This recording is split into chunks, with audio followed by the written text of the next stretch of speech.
What if the secret to creating music that truly resonates with the human soul isn't found in the notes themselves, but in the words we use to describe them? For years, artificial intelligence has struggled to bridge the gap between rigid data and fluid emotion, often prioritizing mathematical perfection over artistic feel. But a groundbreaking new study suggests we've been looking at the equation backwards, revealing a surprising trade-off that could redefine how machines learn to create. Welcome to a deep dive into the future of generative AI, where we explore a pivotal shift in how machines understand creativity. Today, we are unpacking a recent research brief that challenges the standard rules of training multimodal models, specifically focusing on the complex relationship between text and music. You will learn why clustering data by text embeddings might be the missing link for accuracy, while a different approach holds the key to structural coherence. Stay until the end because understanding this nuance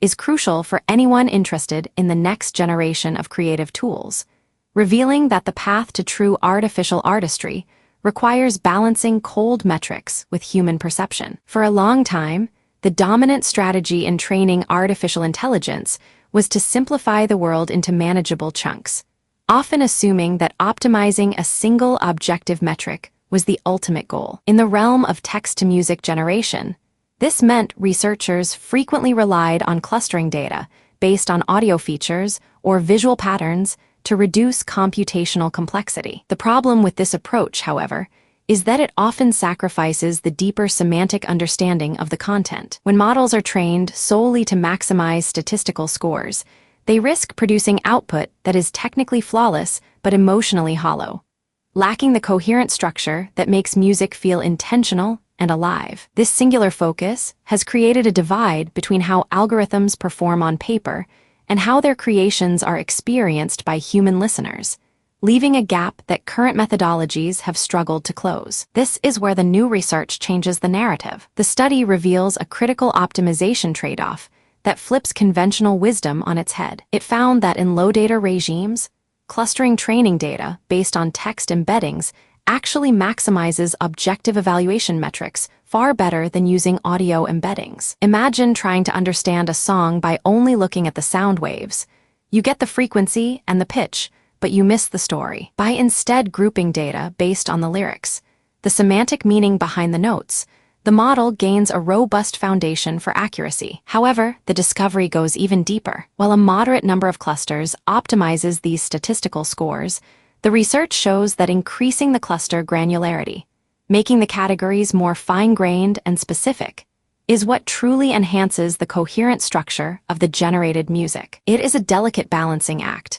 Too broad and you lose precision, too narrow and you might overfit. But finding that sweet spot means moving beyond a one-size-fits-all strategy to a context-aware approach where text provides the map and granularity provides the detail. The implications of this finding ripple far beyond just one study, signaling a maturation in the field of multimodal generative models. For researchers, this clarifies the complex relationship between data representation and model performance, suggesting that text-based clustering serves as a more effective proxy for semantic understanding in cross-modal tasks. For engineers and developers, it offers practical guidance.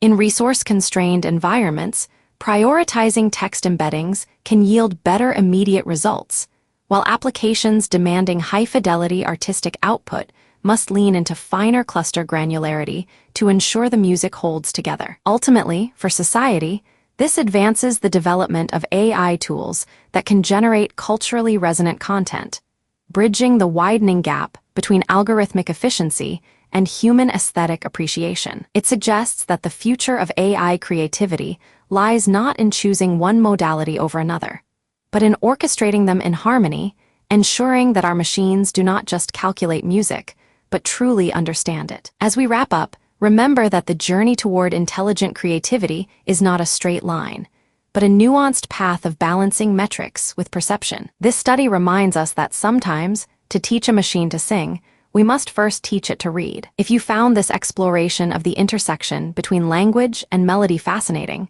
please like this video and subscribe to our channel for more deep dives into the science shaping our future. Comment below with your thoughts. Do you think text or audio should lead the way in training creative AI? And stay tuned for our next episode, where we will explore how these findings might scale when faced with massive datasets and the complex architectures of tomorrow.